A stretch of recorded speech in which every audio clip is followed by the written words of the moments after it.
marriages lose passion or they lose intimacy. I don't think so. I think they lose vision and purpose. Historically, I think in Slovenia we can see the men have moved from the dominance to the passivity in general. And then same with women, there's tendencies towards controlling a husband, tendencies towards independence of a man, and that's toxic femininity. Marka Schatzmana from America. Welcome to Slovenia. Thank you, thank you. What a joy. Absolutely, Benjamin, a joy. Yeah. It's thrilling to see what God did 25 years ago through one couple, your parents, to where it is now. It's just unbelievable. Lisa and I will be married. December will be our 39th wedding anniversary, and yet we feel like we're rookies. So if I can remember that I'm always a rookie, it keeps me humble and it keeps me hungry to keep growing. I especially see this in young kids who follow on TikTok or Instagram. You know, the guys go after the red pill movement and they want to be strong guys but independent of women.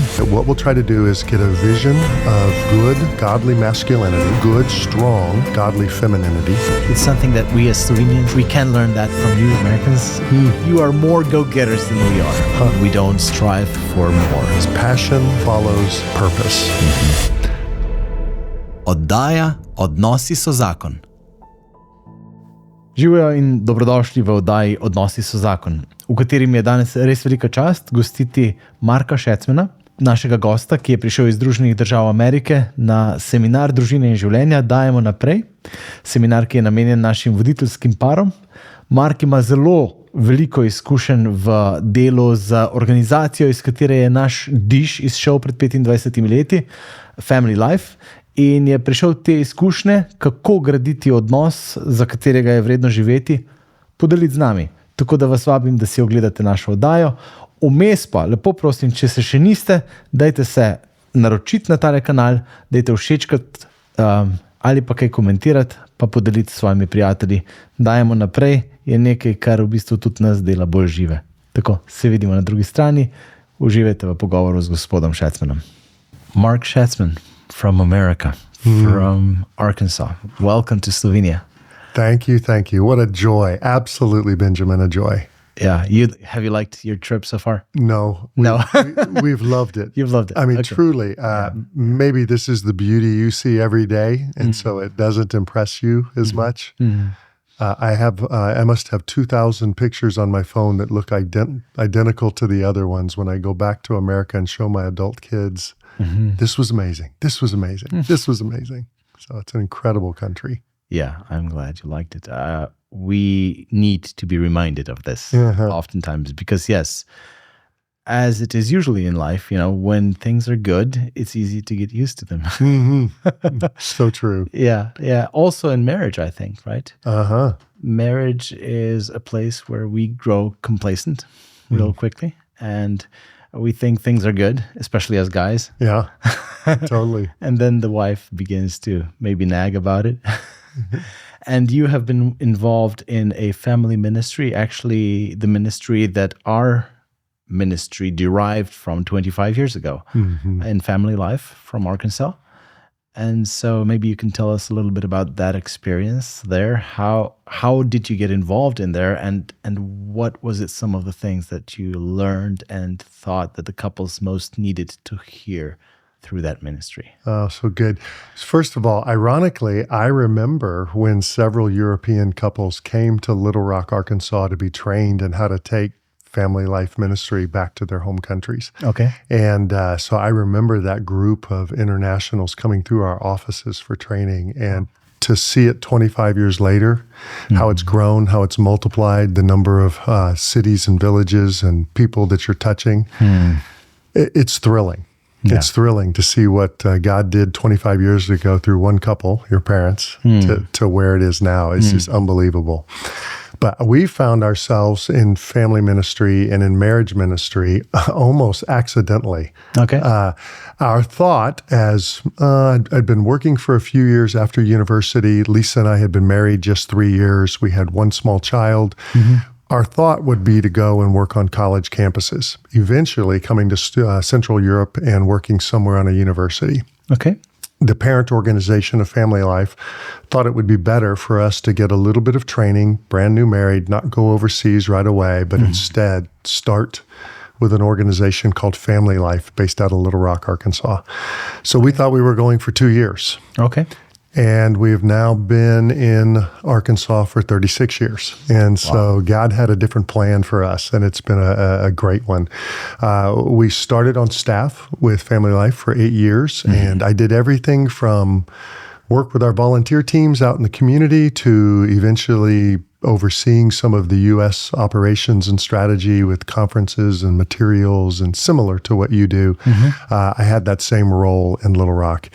And then I moved into the pastorate, but we stayed connected with Family Life, and Lisa and I were on their national teaching team for about 25 years.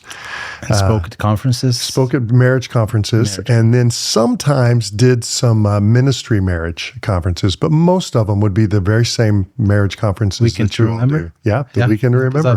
And do you call it the Weekend to Remember here? We call it Unforgettable Moments, which is same thing. Derived from this same... Yeah.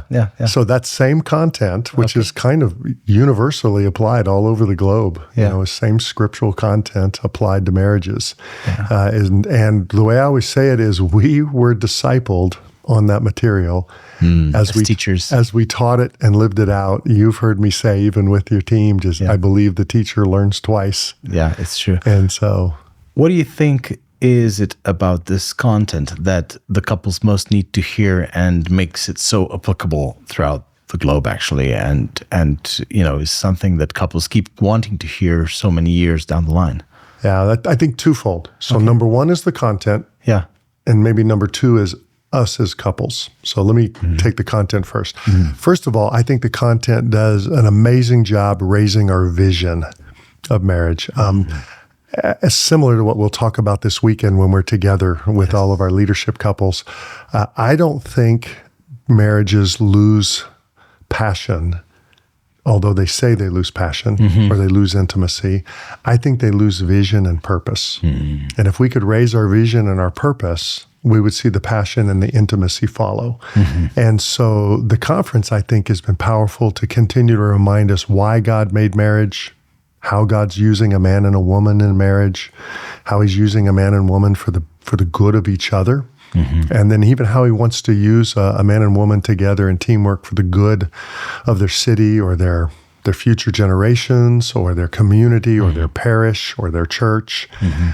And when a couple gets vision, they live with a lot of passion. I mean, the people, let's be honest, the people we've seen that are old and gray, that we admire the most, are the ones that still live with vision. Yeah. And I think that's what the conference does. Secondly, I think we're different as couples. I think before we started the podcast, I was telling you that Lisa and I believe that we are always rookies all the time. And meaning we've been married all the time. All the time.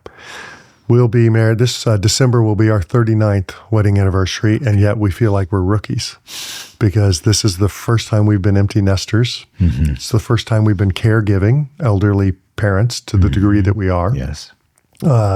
First time we're at this stage with grandchildren, and so it's still new. We're still entering a new season, and so if I can remember that I'm always a rookie, it keeps me humble, and it keeps me hungry to keep growing. And takes some of the perfectionistic pressure off. Yeah, absolutely. Right? Yeah, it's good to mess up sometimes. Yeah. As a rookie, you're allowed to. Yeah, you should make a rookie mistake as a rookie, right? Right. And so...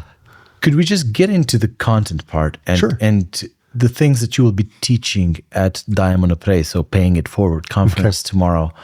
I think these are the vision elements that we keep forgetting as couples. So could you please share parts of what you will be sharing at length tomorrow with our couples in Csates? Could you just show us a little bit of that?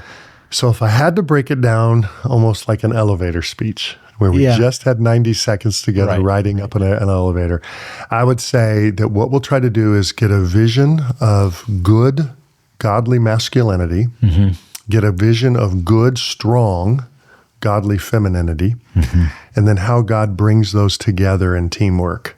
Because I think the most beautiful marriages are the ones that live in this sense of teamwork between a man and a woman moving towards oneness. Not being the same, right? Not the same. In fact, freedom to be so different in a God-glorifying way, but we take our differences and serve one another with those, to where that we grow more intimate, but also more powerful as a couple, that God would want to use us in his world. Yeah. And so that's the image of God then in the world. I think so. That can be attractive, but it's very oftenly not. Yes. More often than not, it is not attractive. There's so much disillusionment with, I especially see this in young kids who follow, all sorts of things on TikTok or Instagram, where there's this self-care movement and independence movement, and the women and the men are completely separate. The guys go after the red pill movement and they want to be strong guys but independent of women, and the girls want to be completely set free from the boundaries of toxic masculinity. Yeah. Right? Yeah. So let's get into what wrong perceptions is this the result of? Yeah. And how this plays out in the God story, the biblical story, the narrative. That's so good, because I do think the God story comes in 3 chapters. And if we're struggling with what we see lived out, it's because we're focused on chapter 2. Yeah. And we've lost. Chapter 2 is 1 chapter, but it's only 1 chapter, and it's not the whole story. Amen. The original story in chapter 1 was God making a man and a woman, very different, very masculine, very feminine, very strong and powerful both together, in a way that served each other. And the more they came together to serve each other, the more they were most like God. Because think about it. Can you imagine a non-serving God?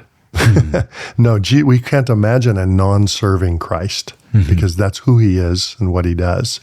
So chapter 1 was a woman taking the strength and power of her femininity, and a man taking the goodness of his masculinity and serving each other with them.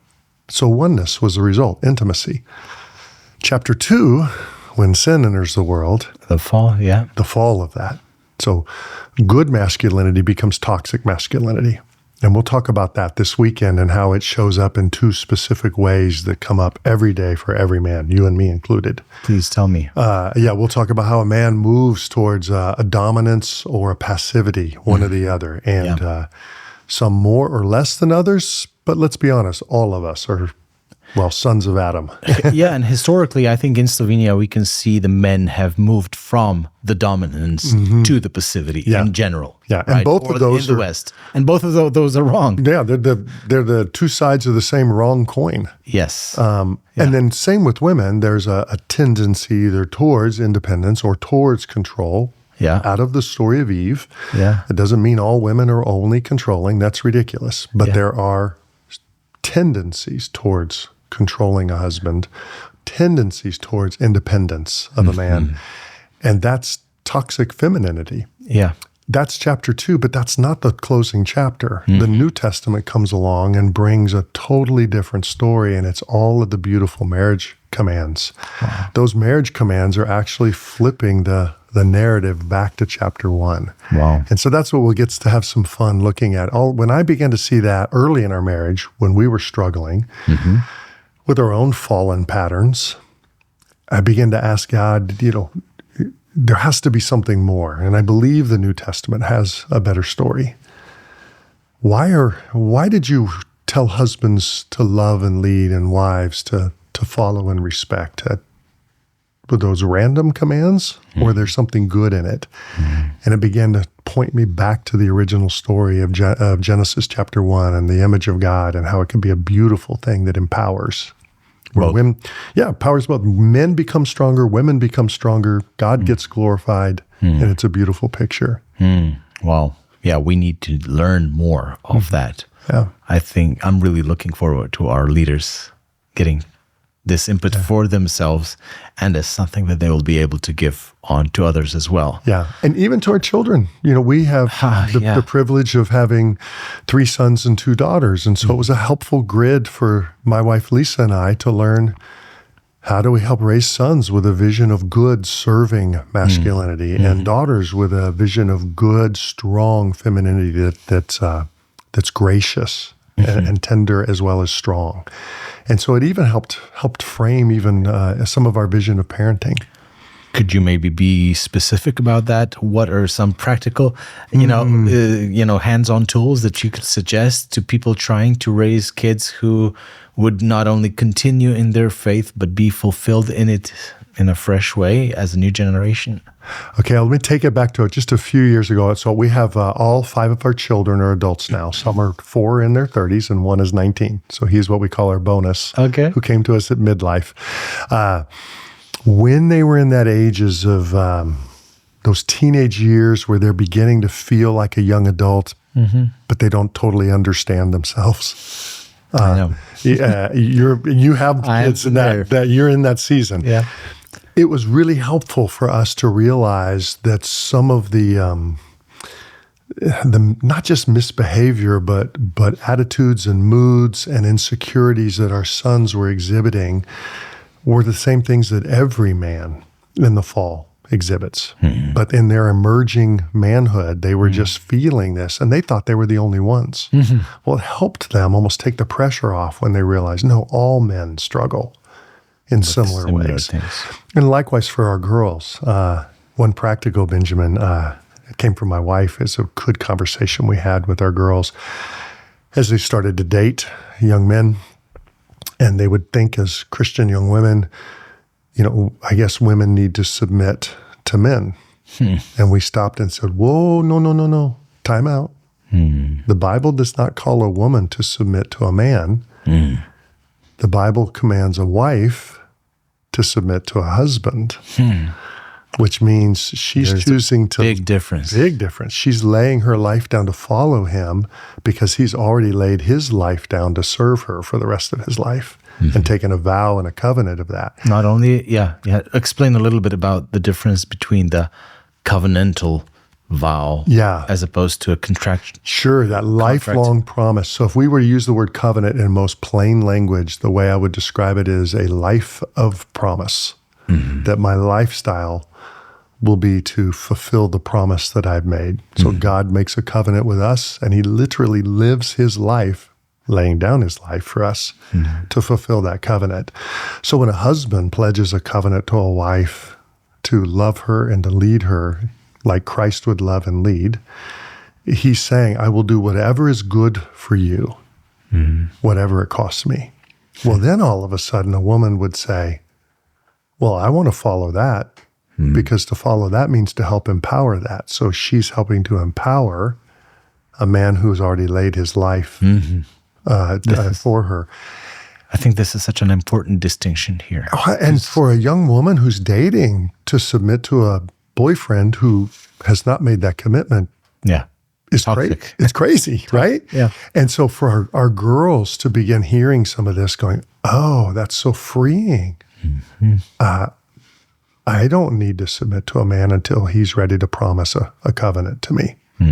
So those are little ways that shaped our parenting. I know those are just 2 examples. Yeah, well, thanks. We cling on to everything we can get. We need it all. Everything I've ever had, I've taken from someone else. Well, thank God.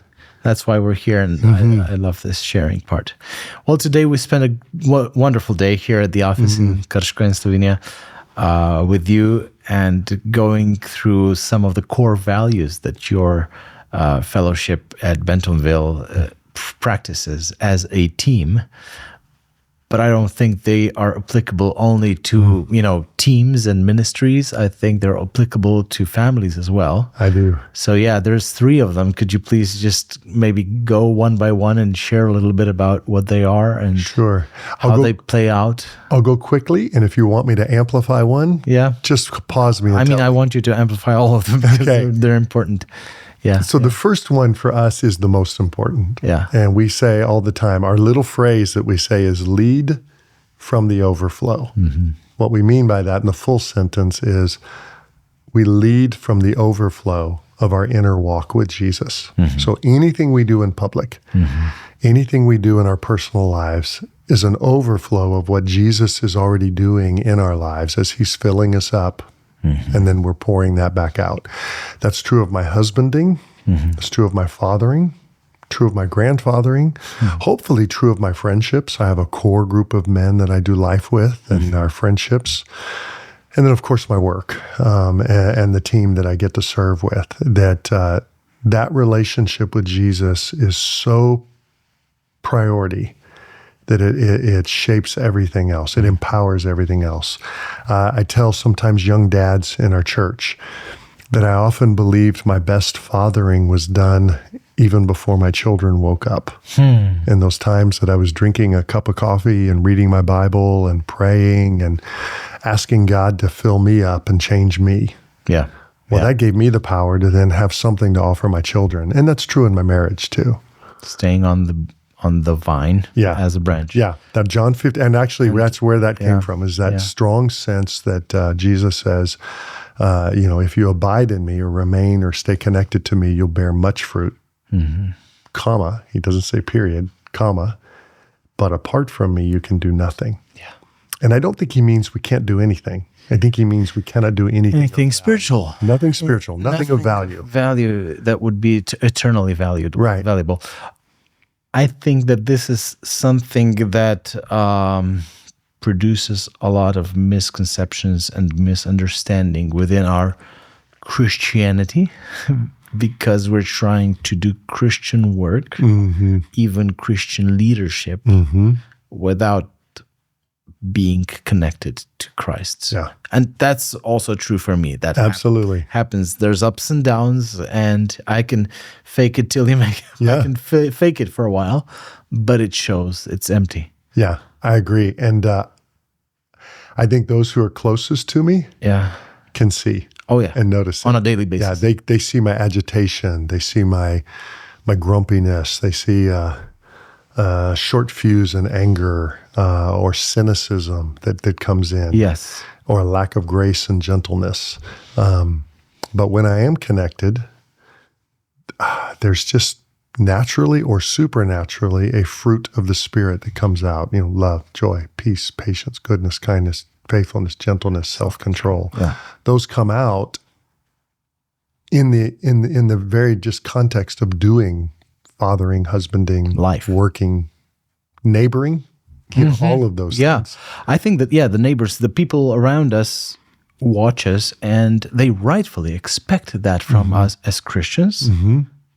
And they're most disillusioned when they don't see it in us. Absolutely. And hence the anger against Christianity, I think also. Yeah, absolutely. Yeah, so that's really sad. And when we get into the conference with our leading couples, that's something that I would like to see most emphasized, because we can't pass on anything good without that, right?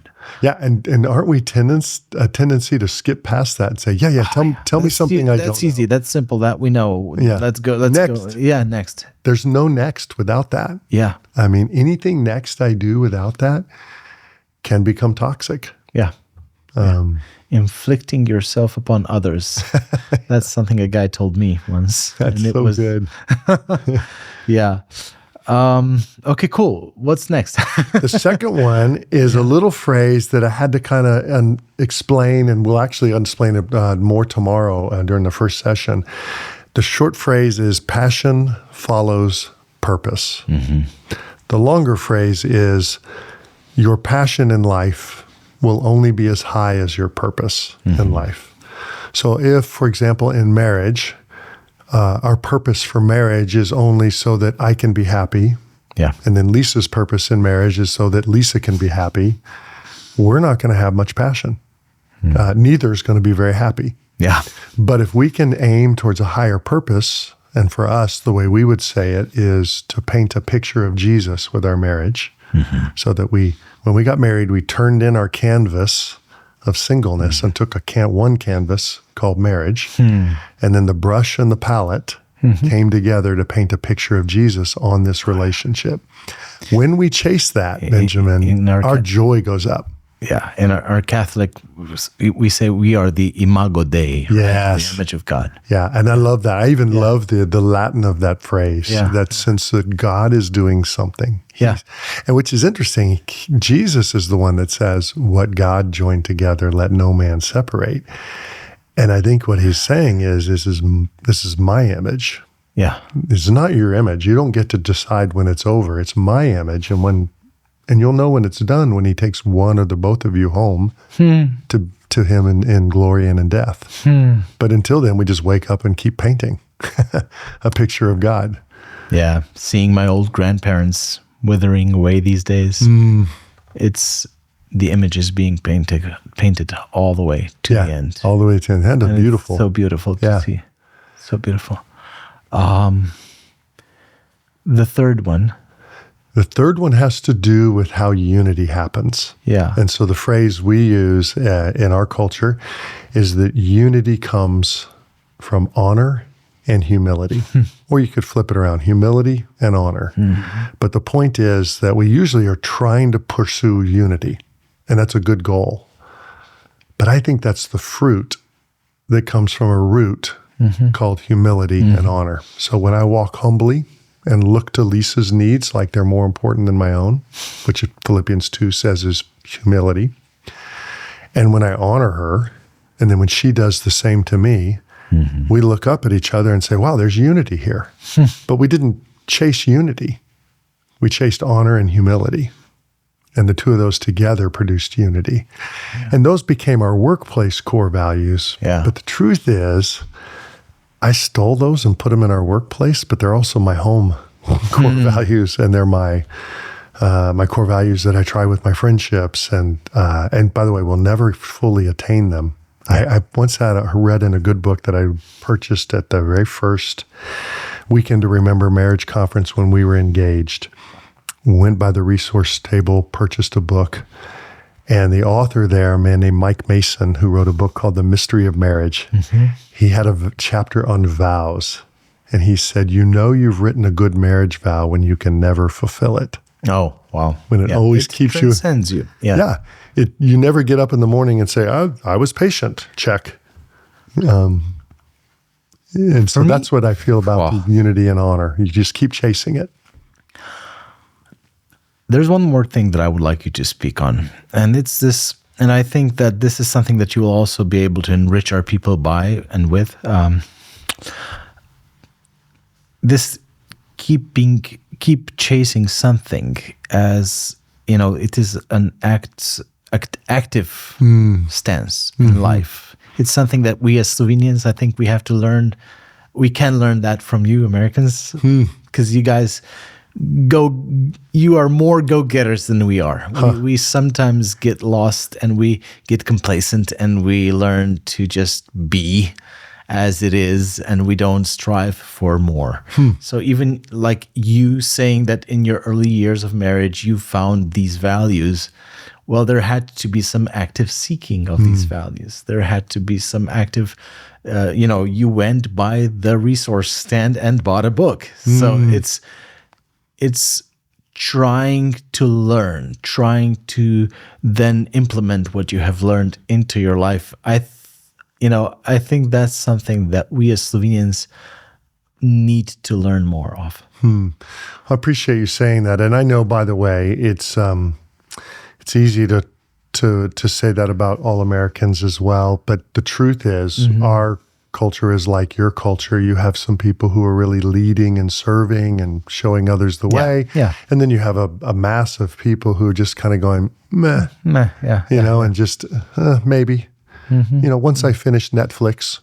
Right. And watch everything there is to watch. And also something that transcends you, right? Because you'll never be done. Yeah, it never. And so we have the same struggles in our culture. And as a man, I struggle with passivity as well. I just want to go, But there is a better part of the Spirit of God when I listen to him that says, Mark, walk with Jesus. There's a reason that the Bible doesn't use the metaphor of nap with Jesus, although he does say rest in the Lord. But even our rest is an active rest. Or wait upon the Lord. Which is also active. We're waiting with expectations. The scripture tells us to continue to pray and watch. That's a sense of actively participating, even when we don't know what to do next. And so just that sense of, I believe it's Ephesians that tells us to keep in step with the Spirit. So every metaphor, I don't think the scriptures call us to sprint through life, but they do tell us to walk with God. Okay. Yeah. And the Lord is good, and He won't set a pace for us that's unmanageable. I think that we fear that sometimes also. Yeah, He's not a drill sergeant who's telling us to march. From having been abused so many times. Yeah. Being forced to go too fast. Yeah.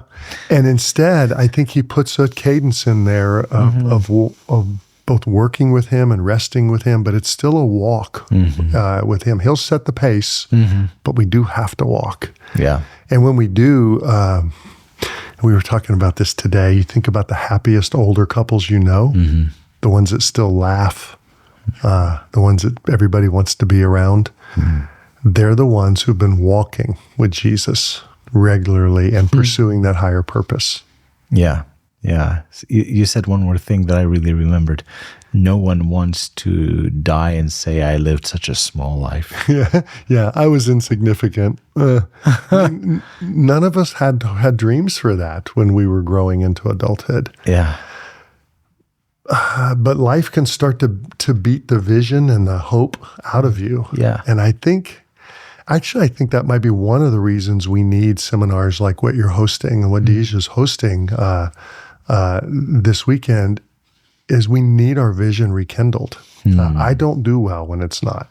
I'll just go to television and watch sports or maybe scroll a news feed. And I mean, that's just so hopeless. But when I'm around other believers who are in the same pursuit, I start to walk better. Yeah. I think that's why the key is to be involved in a small group, like the Zakonska skupina marriage group, or you also work a lot with small groups in your community. So maybe, just share as we're drawing to a close, why you think, being around others, imperfect as we are, is so important. I used to actually say that it was critical to be in a small group because it's difficult to walk with Jesus by yourself or just by attending a service and watching from a distance. I now think I was wrong all those years. Okay. I actually think it's impossible to walk with Jesus alone by yourself. Because you think about how the New Testament gives us all of these one another commands. Love one another, forgive one another, honor one another, serve one another, pray for one another, encourage one another. We could go on and on. You have to do life in community to obey any of those. And so it's impossible to live the Christian life apart from Christian community. And it's even impossible for us to picture Jesus apart from Christian community, isn't it? We can't picture His earthly ministry in the Gospels apart from His disciples. Yeah. And even when He got to His smallest group of Peter, James, and John, He was still in community. Yeah. And so I think it's impossible to live the Christian life. I think it's possible to attend church. Yes. Outside of community. I just don't think it's possible to be the church. Outside of community. That's so strong. And so, so I've become a believer, but that doesn't mean that small group's easy all the time. We have times when our small group is going beautifully, and I just think, wow, this is so great to gather. And then we have other times where I just think, I'm just too tired for this, and I don't want to go. The day was too long. But I'm still grateful we keep chasing that. Yeah, and after it's done, you're better. never sorry. Yeah, you're really right. I've never said at the end, I wish we wouldn't have done that. Yeah, that's true. So it's hard to get. I've driven to them saying, I wish we didn't have to go. I know. Yeah, I have to often. And but I've never driven away and said, no, that wasn't worth it. Yeah. Wow. Yeah, I'm really looking forward to this weekend, Mark. Thank you for your time and availability and for your wisdom that you have gathered in all your... And for your leadership and your team's leadership. I'll just you didn't ask for this, so I volunteer this information. Okay. You have an incredible team. The skill, the passion, individually as men and women, but then the unity of your team and the way you care for your leading couples. It's so obvious to me. So I look forward to watching your team get to do what they do best. I'm really glad you said that. Thank you very much. It honors our team. Good. It honors the people that we serve. Good. Yeah, thank God. Okay, thank you, Mark. Thank you, brother. Yeah, see you tomorrow. All right. Bye. God bless.